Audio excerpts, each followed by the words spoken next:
Bienvenue sur votre plateforme de formation. Donc vous êtes avec Babacar Lo. Donc je suis directeur d'une petite entité qui s'appelle TAG et j'interviens depuis 10 ans dans le marketing et la communication. Et je vais avoir le plaisir d'animer ce module avec vous donc dans une approche toute nouvelle, donc une approche on va dire distancielle. Et aujourd'hui, on va aborder dans le cadre de cette première capsule les points introductifs et bien sûr des rappels de fondamentaux de la communication. Alors, point de départ, vu que ce sont des rappels, ce qu'on va essayer d'avoir en tête, c'est tout simplement que quand on parle de communication, il y a un ensemble de composantes. La façon la plus simple, on va dire, de définir la communication et qu'on va utiliser dans le cadre de ce module, ce sera celle qui va viser à s'appuyer sur les différentes composantes. Donc, on parle de communication lorsque vous avez un émetteur, donc qui est un acteur, qui envoie un message à un récepteur, qui est donc un autre acteur, par le biais d'un canal. Donc le canal effectivement va supporter la transmission du message et donc il contient le support du message. Et donc le récepteur va après codification du message par l'émetteur décoder le message et donc lui donner effectivement un sens et pour ensuite envoyer un feedback. Donc il n'y a pas de communication s'il n'y a pas de feedback. Et ce feedback notamment et cette communication peut être impactée par un bruit et donc ça c'est notamment le contexte qui peut impacter sur le sens. Donc en somme, à chaque fois qu'on parle de communication, on va avoir à parler effectivement des différents acteurs, à savoir l'émetteur et le récepteur. On va avoir à parler du message en tant que tel parce que il n'y a communication que parce que on a un message à transmettre d'un émetteur vers un récepteur et ce message va être décodé donc par le récepteur pour lui donner du sens et le canal va jouer un rôle non négligeable par rapport à la transmission de ce message et le contexte aussi effectivement va jouer un rôle non négligeable par rapport au sens qui va être donné au message. Et dans la mise en œuvre donc de ces logiques de communication, on va formuler des stratégies. Donc, voici ce qu'on peut retenir pour appréhender la notion de communication. Donc, je n'ai pas voulu donner une définition afin d'éviter notamment de vous enfermer dans un carcan. Et vous trouverez notamment dans les ressources au niveau de la plateforme un ensemble de liens pour notamment creuser cette notion de communication en sachant bien sûr que il y a un ensemble de théories de la communication que je vous invite bien sûr à creuser. Alors nous, vu qu'on est censé parler de communication commerciale, on va donner une petite définition donc de la communication commerciale.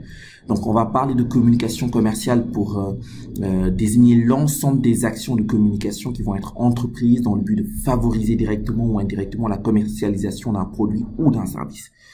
Et donc, dans ce cas, on voit que ce qui est mis en avant, c'est un produit ou un service. Et donc, l'essentiel des actions de communication commerciale vise des consommateurs. Mais bien sûr, on peut s'adresser à d'autres types de cibles, de publics, tels que des prescripteurs, des influenceurs ou des distributeurs. Et ça, c'est notamment un élément très intéressant parce qu'on aura à évoquer ça en parlant de la stratégie de ciblage en communication. Alors, il y a un ensemble de voies et moyens quand on veut notamment mettre en œuvre une logique de communication commerciale et elles sont de plus en plus nombreuses et variées, notamment avec l'avènement des technologies de l'information et de la communication et de toute cette approche digitale dans la communication et on tâchera aussi de l'évoquer. Et donc en somme, on retiendra effectivement que la communication commerciale est généralement divisée en communication média et hors média. Mais dans un premier temps, essayons de retenir 3 éléments. Et ces 3 éléments, ce sont les 3 types d'objectifs en matière de communication. Donc, il y a 3 types d'objectifs en matière de communication.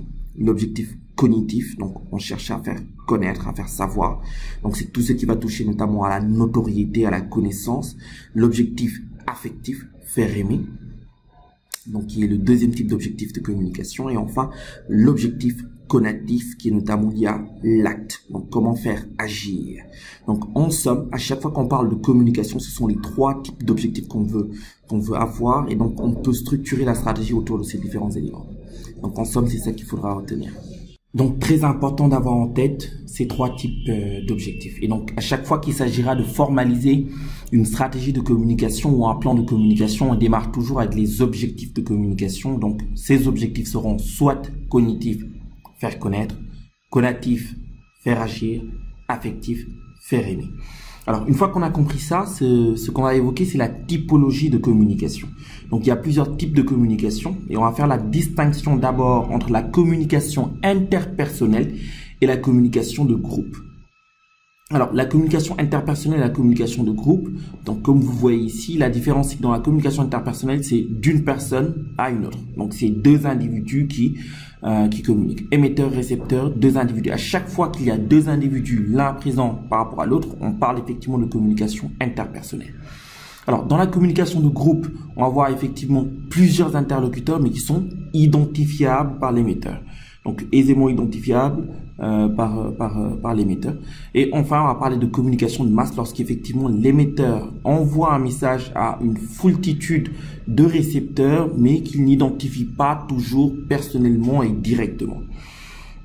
Donc, sur cette base, la communication commerciale essentiellement va rentrer dans le cercle de la communication de masse. Alors, toujours par rapport à ces logiques de typologie. Donc, on a évoqué un peu plus tôt que la communication commerciale pouvait s'appuyer sur la communication média ou hors média. Mais l'optique, c'est en tout cas de se dire que quand on parle de communication, on a la communication commerciale par opposition à la communication institutionnelle. Donc, ici, vraiment, ce qu'on cherche à faire, c'est de simplifier votre appréhension de la communication par rapport aux différentes branches qui peuvent exister. D'accord? Donc, quand on parle de communication, on peut faire la distinction entre la communication commerciale, la communication institutionnelle. La communication commerciale vise à promouvoir un produit ou un service, alors que la communication corporate, la communication institutionnelle, vise à promouvoir des valeurs, vise à promouvoir notamment l'histoire d'une entité, ses valeurs, ses croyances, etc. Et les deux peuvent s'appuyer notamment sur la communication média ou hors média. Alors ici notamment, on a spécifié médias traditionnels et hors médias traditionnels. C'est notamment par rapport à tout ce qui est digital. Donc vous avez un ensemble de canaux de communication médias digitaux et hors médias digitaux qui existent et qu'il faut savoir aussi corréler dans votre stratégie de communication. Mais on va déjà essayer de comprendre ces différents canaux de communication médias traditionnels et ces canaux de communication hors médias traditionnels. Donc dans les canaux de communication médias traditionnels, on a la télé, la radio, la presse, l'affichage et le cinéma. Donc on ne mettra pas Internet comme un canal de communication média traditionnel ou tout simplement comme un canal de communication pour faire simple, parce que Internet est beaucoup plus large qu'un simple canal de communication. Dans Internet, tu vas avoir plusieurs canaux de communication. Donc, même point pour la communication hors média. Donc, on peut notamment faire la distinction entre les relations publiques qui englobent la relation presse, le mécénat, tout ce qui est sponsoring et parrainage, l'événementiel et bien sûr les différentes approches de marketing direct. Donc, tout ce qui va être street marketing, email marketing, push SMS, les actions promotionnelles, etc. Alors, maintenant qu'on a compris qu'il y avait plusieurs types de communication, on va essayer effectivement de s'attarder sur la notion de notoriété. Donc, c'est une notion cruciale en communication. Pourquoi? Parce qu'il va falloir qu'on la différencie de la notion d'image et la notion de positionnement. Donc, il faut qu'on sache faire la différence entre notoriété, image et positionnement. Alors, c'est quoi la notoriété? Alors, la notoriété, c'est tout simplement le degré de connaissance d'une personne, d'une marque, d'un produit. C'est sa renommée. La renommée publique, le fait qu'il soit connu ou non. Donc, si par exemple je dis, est-ce que tu connais Wally-Seck? Je parle effectivement de la notoriété de Wally-Seck. Le fait que tu dises, oui, je connais ou non, je connais pas, va permettre de mesurer la notoriété de Wally-Seck. Mais ça n'a rien à voir avec une question de perception. D'accord? Et ça, c'est très important. Donc, est-ce que tu connais Wally-Seck? Est-ce que tu aimes Wally-Seck, par exemple? C'est deux questions totalement différentes. Donc, la notoriété, c'est le degré de connaissance. C'est vraiment le degré de renommée publique, effectivement, d'une marque, d'une personne, d'un organisme ou d'un produit. Et donc, on va faire la distinction entre différents points en termes de notoriété. Donc, on va faire la distinction de la notoriété top of mind, la notoriété spontanée et la notoriété assistée. Donc, lorsqu'une marque est inconnue, on ne parle pas effectivement de mesure de cette notoriété. La marque est juste inconnue, d'accord? Donc c'est le degré 0 de notoriété. On va parler notamment de notoriété assistée lorsque la marque est reconnue, de notoriété spontanée lorsque la marque est présente à l'esprit et donc les gens sont en mesure de la citer spontanément, et de notoriété top of mind lorsqu'on est dans le top 3, dans le top 5 effectivement des produits, marques, entreprises ou personnes citées par rapport à des attributs. Et donc, pour vraiment appréhender ces types de notoriété, donc les questions qui sont posées pour la mesure ne sont pas non plus les mêmes. Donc, pour notamment mesurer la notoriété top of mind, la question qui est posée n'est pas la même que pour la mesure de la notoriété spontanée ou la mesure de la notoriété assistée. Alors, c'est très important parce que lorsque vous évoluez dans la communication, vous devez être en mesure de mesurer, vous devez être en aptitude en tout cas de mesurer les éléments qui sont vos objectifs. Donc si vous avez des objectifs cognitifs, donc des objectifs de notoriété, vous devez être en mesure de mesurer cette notoriété et ensuite de pouvoir poser un tableau de bord qui va vous permettre de savoir si vous allez dans le bon sens ou pas. Et donc voici les 3 types de notoriété à identifier. Alors il faut différencier la notoriété de l'image. Donc l'image fait appel à des questions de perception. Et quand on parle de perception, justement, l'image peut être appréhendée comme étant la seule création et propriété du consommateur. Parce que c'est le consommateur, justement, qui perçoit. Donc, il se crée une image de votre produit, de votre service, de votre marque, de votre entreprise. Et l'optique, c'est que vous puissiez effectivement intervenir sur cette représentation qui se fait. Donc, une image, c'est un ensemble de représentations. Donc on va essayer effectivement de comprendre comment cette image se construit auprès du consommateur, auprès de la cible, afin de pouvoir adapter notre stratégie de communication. Donc une image, c'est un ensemble de représentations. Donc des représentations mentales, des représentations personnelles et subjectives, des représentations stables, des représentations sélectives et simplificatrices. Alors donc ce qu'on peut retenir, c'est que l'image étant un ensemble de représentations, la communication va jouer un rôle très important pour justement la construire.